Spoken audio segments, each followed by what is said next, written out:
Hello everyone, this is George, and he wants to know, can you beat Dark Souls 2 using only items that randomly drop from enemies? Here are the rules for the run. Firstly, we're going to defeat all 32 base game bosses, and we're not going to touch the DLC at all. Secondly, we're only going to use weapons, armour, consumables, and upgrade materials that come from random drops. And finally, this is a solo run, we're not going to do any summoning. Here are just a few clarifications. All key items that are essential to beating the game are allowed. No rings are allowed except for the King's Ring. Estus flasks can be used and upgraded. And if possible, any item that's not a random drop will be thrown away. The only exception being the giant souls that are needed to help take down Vendrick. Just a few quick disclaimers for this run. I'm playing Dark Souls Scholar of the First Sin on PC with no mods installed. And finally, like usual, this is a blind run. I haven't watched anyone else try this beforehand, so if someone else has done it before, please support their content as well. With all that said, let's start looting.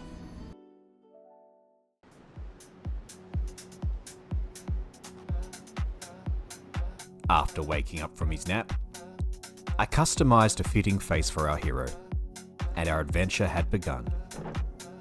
We were stunned by the beauty of Majula, and after grabbing a cheeky Estus shard and a flask, George had stumbled his way to the forest of fallen giants. It wasn't long before we had our first fight, and our first lucky drop was a delicious life gem. The hollows kept dropping goodies, and after some serious smacking, George had found his first weapon. Sadly, the shield did even worse damage than using our fists. So, we kept punching our way to the next bonfire. After removing any witnesses, George started a key collection and got into a heated argument with the turtle. Punching everything was quite exhausting, and despite winning many fights, the combat weighed heavily on our hero. But a cheeky life gem perked up his mood, and a friendly firebomb opened up the shortcut. George tried to be fancy with the ballista, but he met the first of many deaths. But after some carefully placed shots, the hollows were slowly wiped out. The ballista had cleared out the explosive barrels, and a delectable winged spear was lying on the floor. But George was not a dexterous man, and the damage was underwhelming. The old fists would have to do. Group situations were a bit tricky to handle, and it was easy to get overwhelmed. But George was determined, and he took on the last giant with nothing in his hands. Despite fighting bravely, the giant punched back.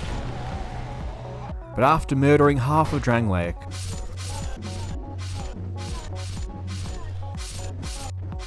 our patience was rewarded, and we found a glorious axe. After admiring our new toy, round 2 with the giant began, and we slew our first boss. After throwing away the soul, we took a cheeky visit to the manor, grabbed another shard, and made our flask even bigger. The magnificent Hyde's tower was in sight, and after clearing out a few guards, the Dragon Rider awaited. There were a few minor setbacks, but after convincing the Dragon Rider to go for a swim, we had a glorious amount of iframes to play with, and before long, we were at No Man's Wharf. It wasn't a very friendly place,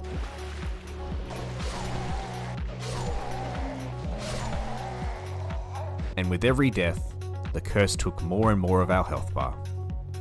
We had no human effigies and no torches, so running through seemed like the smart thing to do.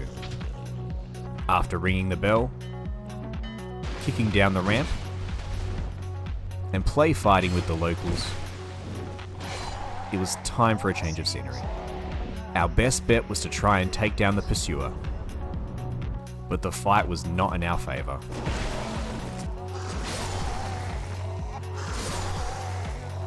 Somehow George survived an attack with a slither of health, and when the perfect opportunity arose, he unleashed his ultimate attack. After deleting the guaranteed drops, 3 bosses were down, and we were on our way to the Lost Bastille.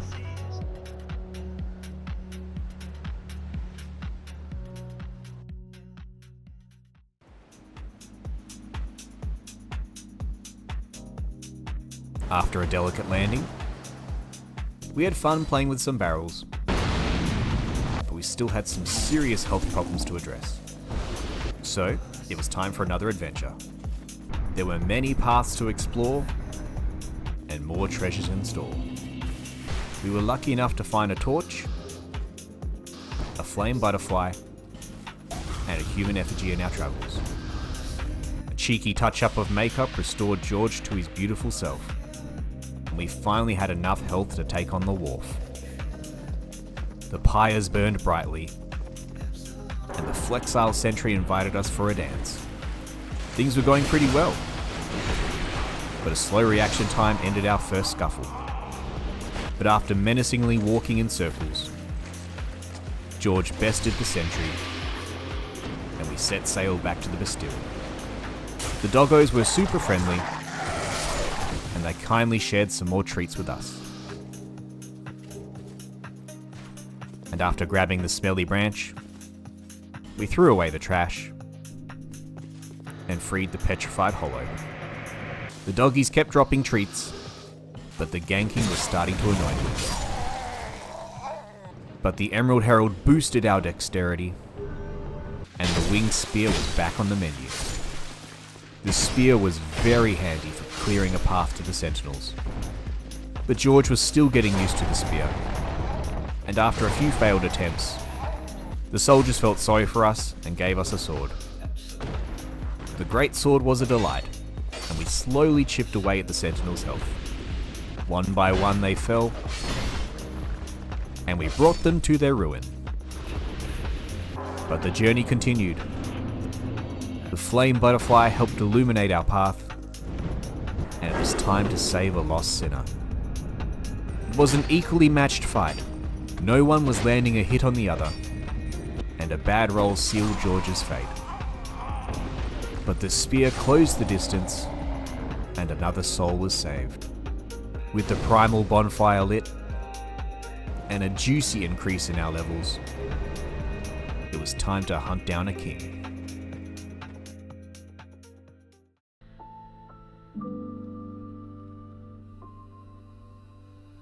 We were back at the Copes, and the Hollows had more items to share. George showed no mercy to Rowena, and she kindly left her skirt behind for us. After achieving peak fashion, we assassinated the wizards and challenged the skeleton lords. The great sword sliced through the hordes, and after a rather boring fight, we received a falchion and an effigy as a reward. It was a pleasant surprise to find a Titanite shard from a Skelly boy. There were some simps who needed a lesson in self-respect, but the kiss of death was too powerful for George to resist. But he overcame his infatuation, and it was time to fight Jabba the Hutt. Using some throwing knives, we were able to distract the beast and land some tasty hits. But to my embarrassment, the first fight was a draw. On the plus side, the Hammer Boy dropped another shard for our collection, and George swiftly got his revenge. And after burning down the windmill, George used some questionable tactics against the disabled. It was a rather uneventful fight against Mitha, and to celebrate our progress, we leveled up some weapons at the blacksmith. With an upgraded sword and spear, the Iron Keep called our name. George said hello to Fencer Sharon, and she said goodbye in return. She liked to tag team with Dennis, who was a real menace. But after sending her to the Shadow Realm, we put Dennis in a timeout to think about his actions. These nights would not leave me alone, and there were many stressful encounters on the catwalk. But George was determined to face the Smelter Demon. But the temperature got too hot and we were smelted. Perhaps the next bonfire would be a safer choice. But the Alon captains were being real jerks. After finally dicing up some turtles, we turned off the oven and challenged the Iron King to a duel. It was a straightforward fight. We lit the bonfire, gained some nice levels, and Brightstone Cove was calling George's name.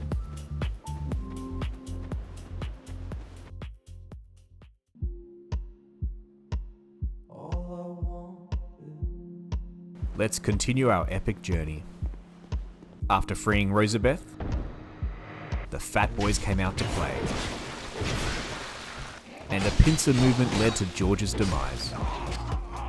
But after stabbing our way through, we were blessed with the glorious rapier.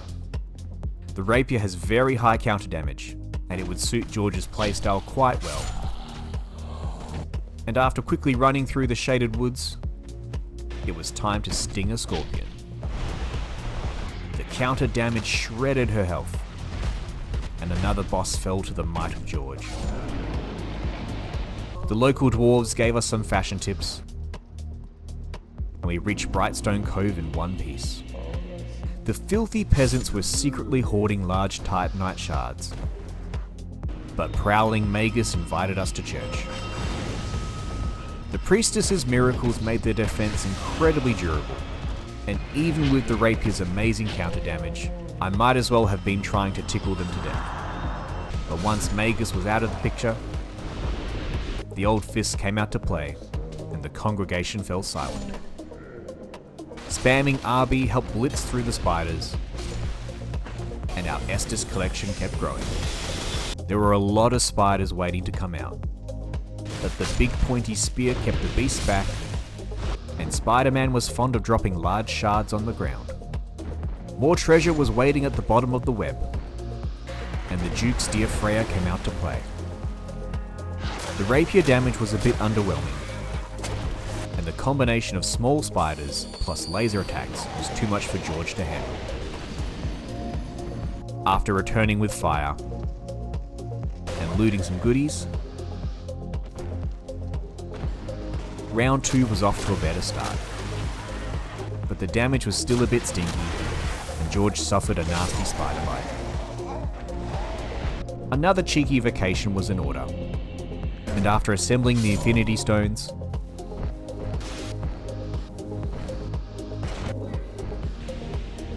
our rapier had ascended to a glorious +5.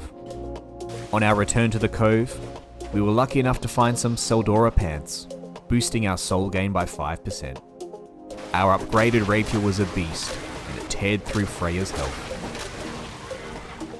And after one final jab, the spider was squished.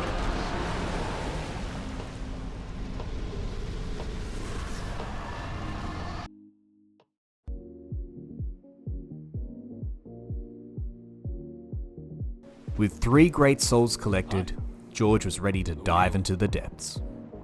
After setting up a ladder, going for a ride, and stabbing the explodey boys, the gutter needed a good cleaning. The rapier erased our foes, and after avoiding the forbidden orange juice, Blighttown 2.0 was in sight. The spear solved most of our problems, and spamming RB attacks sent invaders home empty-handed. But things were about to get rotten. George had 0 situational awareness and immolated himself before the fight even started. Despite our failure, the counterattack damage was embarrassingly high, and our last great soul had been embraced. After an unnecessary jump scare, Aldia yapped away, and George was starting to look like a well-rounded individual.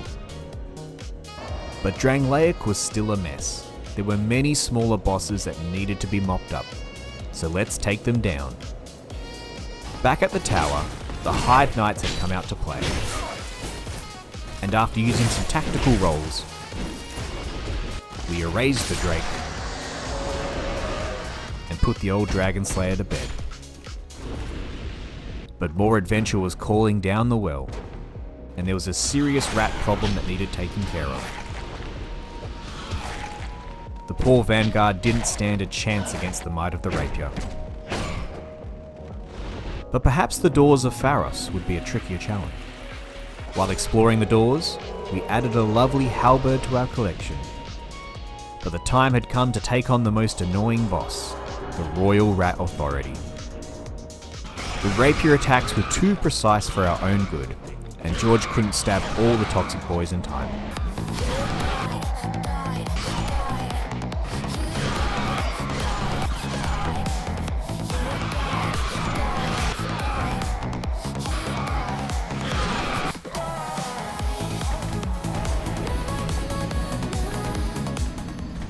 Every death increased our curse, reducing our health, making the next fight even harder to survive. Nevertheless, the falchion cleared a path, and after a silly number of failures, George was the only royal authority left in the room. We stuck around for a cheeky bit of farming and found 2 Pharos lockstones.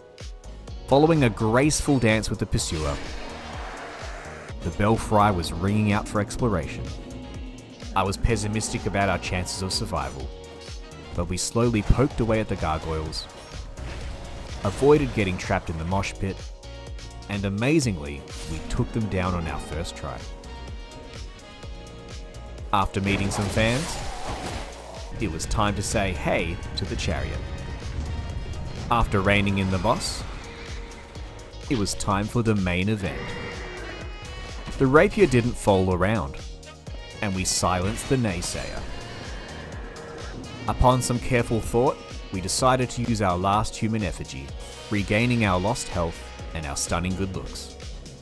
But after being humbled by the Alon boys again, we were ready for round 2 with the Smelter Demon. The rapier tapped away at his health, and George secured the W. With all the minor bosses cleared out, Drang Lake was a safer place, and the castle awaits.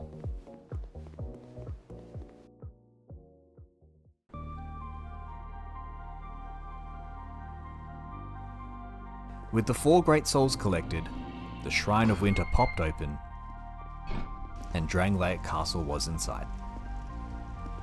We wasted no time in opening all the doors, putting down the nameless usurper, and after meeting the Queen, a well-placed throwing knife struck Nashandra in her heart. Nice throw!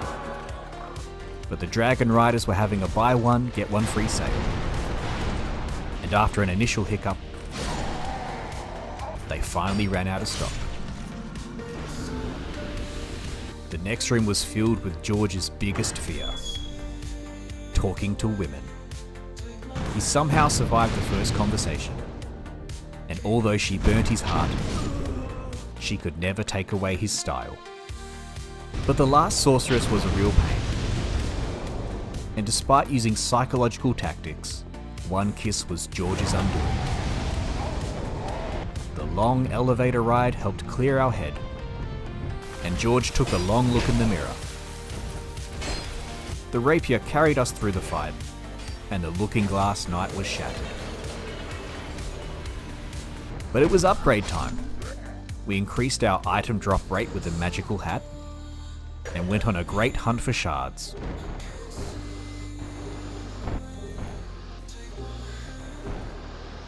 Leveling up the rapier to +7. Our health was looking icky again, so after hunting down some feral dogs, we were back to full health. And finally ready to take on the shrine. The Amana boys have 0 poise, so George RB spammed his way through the shrine and stole their precious loot. After the great Amana Shrine massacre, George sneaked past the remaining mages, but was rudely invaded. But using 200 IQ door strats, Kindler was banished, and the Demon of Song was next. The rapier made me optimistic about this fight, and George didn't croak under the pressure. We descended into the depths of the undead crypt, and despite being able to stunlock most enemies, the invader teamed up with the Imperious boys and they put us down. But after sending the Usurper to the grave, the noble knight Velstad was defending the king. It was a short fight, but George emerged the victor, and we could finally meet the king.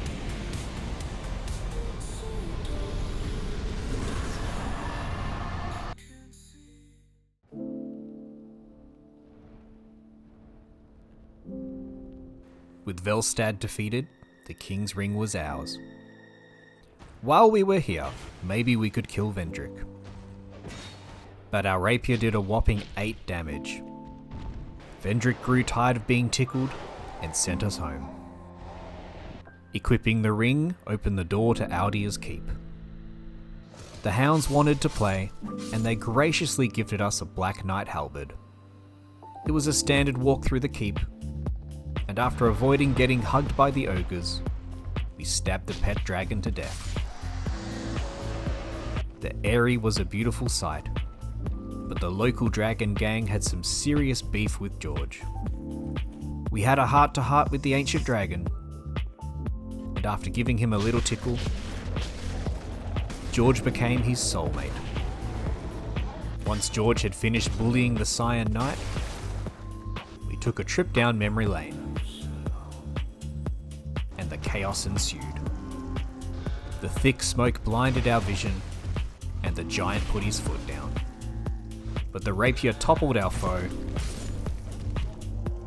and the first giant soul was ours. After some cheeky upgrades, the Black Knight halberd was ready to rock and roll. But there were some tough battles ahead, so we went back to the shrine to loot everything we could find. We were lucky enough to find some Twinkling Titanite and a shield that provided some stamina regen. But the great Amana pillage was just beginning.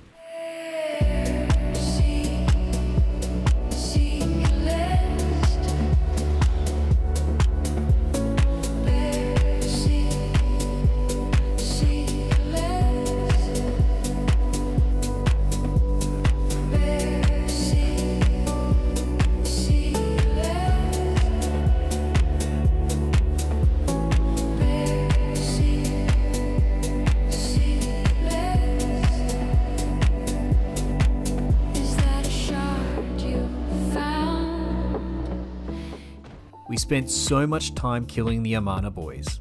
George was convinced he was one of them. Everywhere we went, all we thought about was Amana. The shrine pillage was a huge success, and with 19 effigies and 16 Twinkling Titanites, the Black Knight halberd had reached its maximum level. But Vendrick was a strong boy, so George needed to hunt down some more giant souls. Our collection grew one soul at a time, but the ancient dragon held the last soul we needed.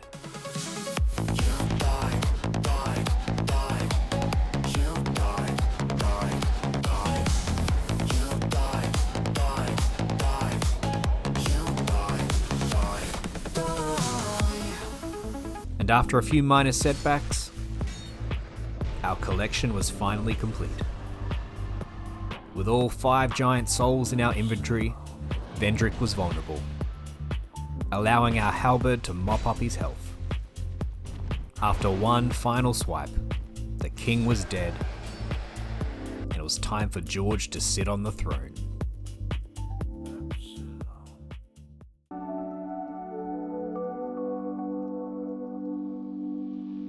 We wanted to stay true to our word, so we threw away the giant souls, but something was lurking around in the dark.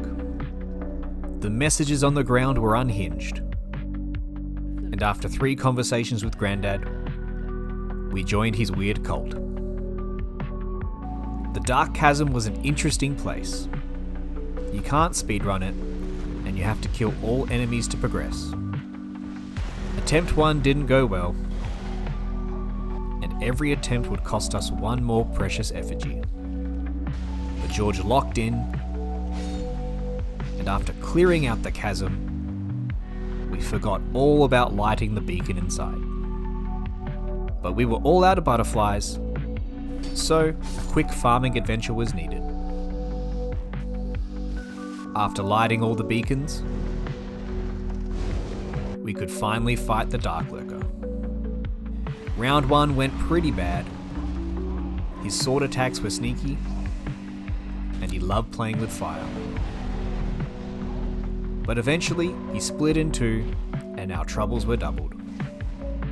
George was getting so close to taking him down, but we missed the spin to win and got punished. We were playing too aggressively, and were running dangerously low on effigies. But right when it mattered, George locked in, he avoided the death beams, and brought the darkness into the light. The throne was in reach, we just had to take down 3 more bosses. The Throne Twins were particularly aggressive today, but with some careful timing, the halberd could hit like a truck, and the battle was ours. Nashandra slid into our DMs, and it was an embarrassingly easy fight. But we just couldn't get a break, and Aldia took us down with a cheap shot. But George dodged his way past the tentacles, while the rapier tapped away at the health bar. And with one final lunge, George had done it. He had defeated all base game bosses using only random drops. So, with the exception of some key items, you can definitely beat Dark Souls 2 using random drops. There was a total of 387 random drops through my playthrough. And if you're interested in every item that I found, I'll include a list in the description. Thanks so much for watching my playthrough, and I hope to see you in another adventure soon. God bless you, and enjoy your week.